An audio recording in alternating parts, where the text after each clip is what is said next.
Hey guys, welcome back to Outdoor Instinct. Today I'm going to show you how to make a tail fan and how to just get it nice and spread out like this, and then how I typically mount it so it looks good when it's hanging up on my wall, a little more decorative that way. So first things first is you're going to need to dry it out. And the way I dry mine out is on a board like this. This one's already been dried out, but I'm going to use this just for an example. So I usually use a little nail like this one here. It's about 1 inch long. And I'll just take and put that into the board and through the feather. But try not to get the little pieces of your feathers caught in the hole of the nail, because it'll tear them out, and it'll make it, if it doesn't tear them out, it'll like fray them, and it'll look it won't make it look as nice and uniform. So try not to get those caught in underneath the nail when you're nailing it in. But I'm just pushing these into the old holes that I have here. And then you're going to want to take and put a nail. So you want to put a nail here on each side of the bottom feather typically, and then you're going to take a nail and put it here underneath the bottom of the center part here. And what that does is that holds it up and holds it so it's spread out, because if you don't have that, then it'll push back down. It'll be real tight together, and the way it looks nicest, I think, is when it's all spread out like this one is here. So you're going to want to pound those in and then put one right underneath here at the bottom. And then you're going to want to let it sit for a couple days. I usually let mine sit for a week or something like that. It's not really specific, but I mean, I just try and let it sit for a while, so that way it's nice and dried out. And sometimes if you get it where it's like super pushed up, you can put one right in the middle there, and then I put like a little block of wood or something. I push the nail through the little block of wood, and then I put it on there so it pushes it down and holds it real flat, and that makes it look pretty nice as well, just from what I've found. And then once you take it off, try and be gentle when you take out the nails. I typically just use a pliers. I don't push them in there very far, just enough to hold the tail fan. But usually just take a pliers and wiggle it back and forth, and then you can pull the nails out pretty easily with a pliers, and that usually works pretty good. And then after you let it sit for about a week or so, then it should hold its shape, and it's, for the most part, very dried out. And I try and rip all the feathers off the back here from behind, because it just helps it sit nice and flat once you put it on your pieces that I mounted on. And I'll show you how I do that too. Okay guys, so now I'm going to make my pieces that I mount the tail fan on, and this is going to be the front part. And I just got a couple of logs here that are fairly small, and so first I'm going to cut off the end and just square it up so it's straight, and then I'll take out my chunk that I actually am going to use, permitting I don't crack it or something like that.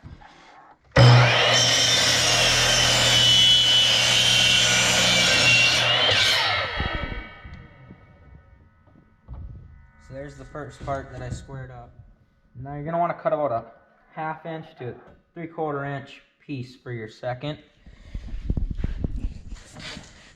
So it'll look something like that. So you get about a 1/2 to 3/4 inch piece. If you go much thinner than that, then you're going to crack it for sure.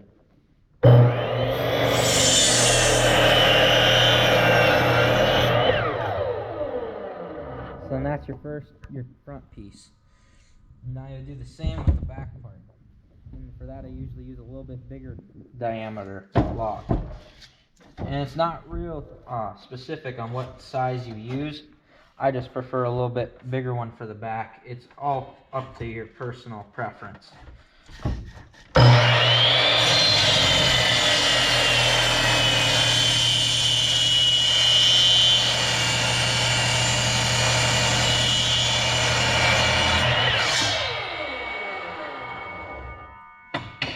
There's my first piece that I squared it up. And now the backer piece, I usually go about 1 inch thick. just so I have a little bit more to screw into when I put the two pieces together and put the tail fan between. And now I'm all the way through. So I've got all my pieces here. I got my back piece, my front piece, and I have the tail fan. And now for this part, you're gonna need a drill and an impact. Well, you wouldn't need an impact. Drill would work for the putting in the screw. I just use an impact.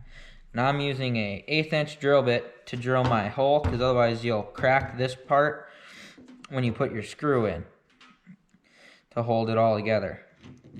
So I just try and put it about center. It's not real fussy.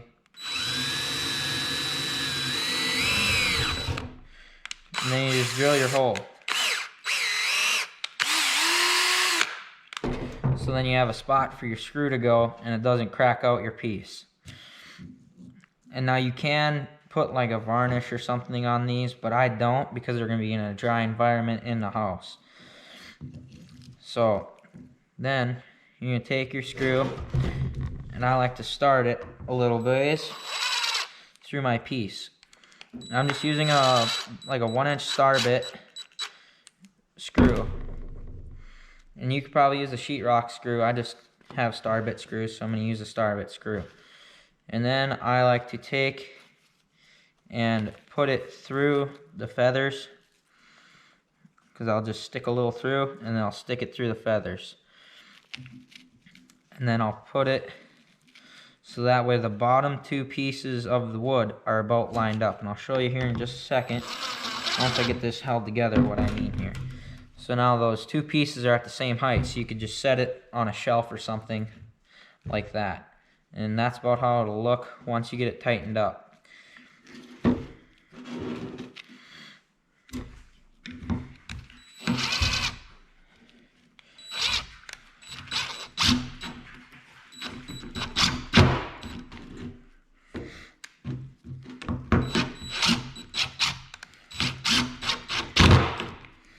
Now you could countersink it so the screw sits level, but I've never really done that. I've just taken a shotgun shell or something and glued it over the top of the screw head so you don't see it. And you can use whatever you want. You know, you can use a shotgun shell or something else. I've just always done a shotgun shell. I think it looks nice. But that's how your fan's gonna look once it's mounted. You're not going to see much of the backer plate. The backer plate just helps to keep it so it's nice and flat, and it'll look real nice that way.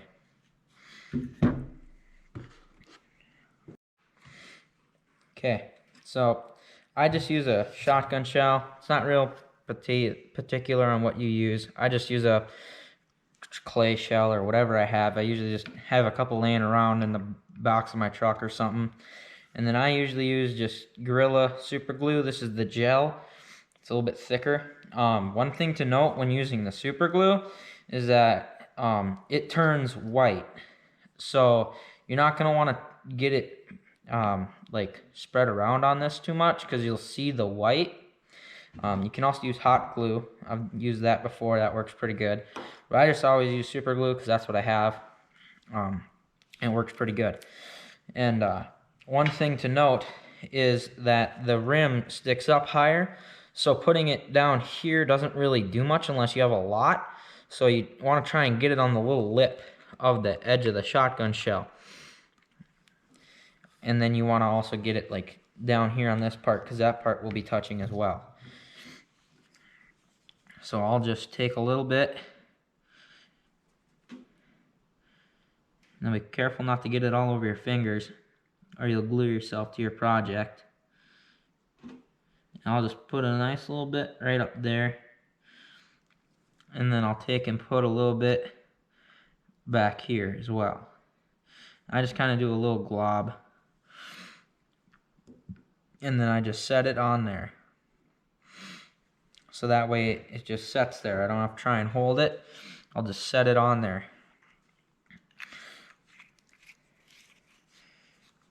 And then you want to wait for that to dry before you move it. And now sometimes you want to push down a little bit on the back of it so it has a little more surface area while it's drying. But that's pretty much it. Once it's dried, it's on there. And then I'll just take and put a little screw eye on the back. Oop, my shell came loose there. I'll just take and put a little eye on the back of my piece here, and that's what how I'll hang it on my wall. I'll show you guys how to do that as well. Alright, so this is the finished product. I added another shell to help cover that screw a little better. You can just barely see it between there. And then when you flip it over, that's the little hook that I hang it on. I'll just put a nail or something in the wall, and then you'll be able to hang it on that hook, no problem, and just slide it on there. But that's the finished product right there. It's just 2 pieces of wood screwed together, and you just sandwich the feathers between the 2 pieces of wood. And you don't need to use a star bit or any particular screw. And you don't need to use super glue either. You can use hot glue. And you can do this with like pheasants, grouse, really any bird that has a tail fan, honestly, you could do this with. But for today, I just have a pigeon tail fan just to show you guys. So check back in again with Outdoor Instinct.